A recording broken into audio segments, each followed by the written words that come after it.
Let's talk about Bryan Fischer. Bryan Fischer has been on the show a number of times.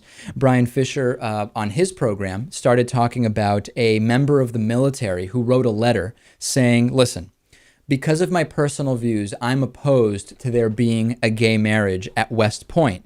And the military responded to this member of the military saying, listen, that's really not compatible right now with the policy of the military. We've gotten rid of don't ask, don't tell, and it's really just not compatible. And Bryan Fischer says that this is evidence that the military is moving Christians out. And then he posits this new theory about gays in the military. Take a look at this.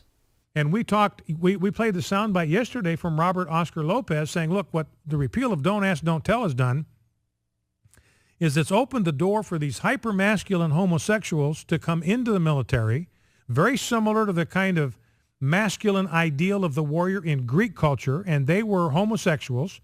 Those that were the masculine ideal in Greek was the Greek warrior.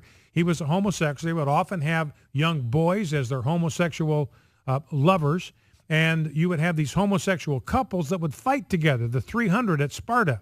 The movie was made about them. They were 150 pairs of homosexual lovers. So there's a military tradition that's connected to homosexuality, and it's also connected to fascism. This is so funny, Lewis. Now Bryan Fischer says that Christians are being moved out of the military, but these hyper-masculine, aggressive gay guys are being moved in. This is so funny on so many levels. First of all, hyper-masculine and aggressive was good before, right? Those are the people we wanted in the military. We wanted manly men, and that was the reason why we shouldn't have gays in the military, right? That they're not masculine enough, they're not going to be aggressive enough on the battlefield.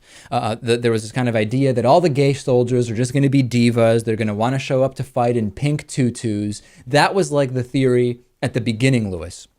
Now that we see more and more evidence of the obvious, that gay guys can be in the military just like straight guys, and it just makes absolutely no difference. It's of no consequence to any extent. Now the argument is the gay guys that are joining the military are too masculine and too aggressive, just like the non-gay guys that we want in the military, but when they're gay, it's really bad. This is some incredible logic from Bryan Fischer, isn't it? He is the king of faulty logic. And I bet you he really loves picturing an army of hypermasculine, aggressive gay guys.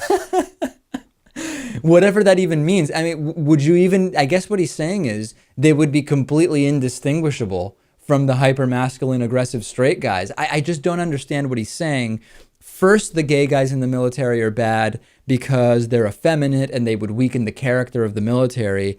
Now they're too masculine and they threaten the safety of society because they're just too aggressive and too masculine. I think it's clear you're never going to really get anything logical from Bryan Fischer on this topic.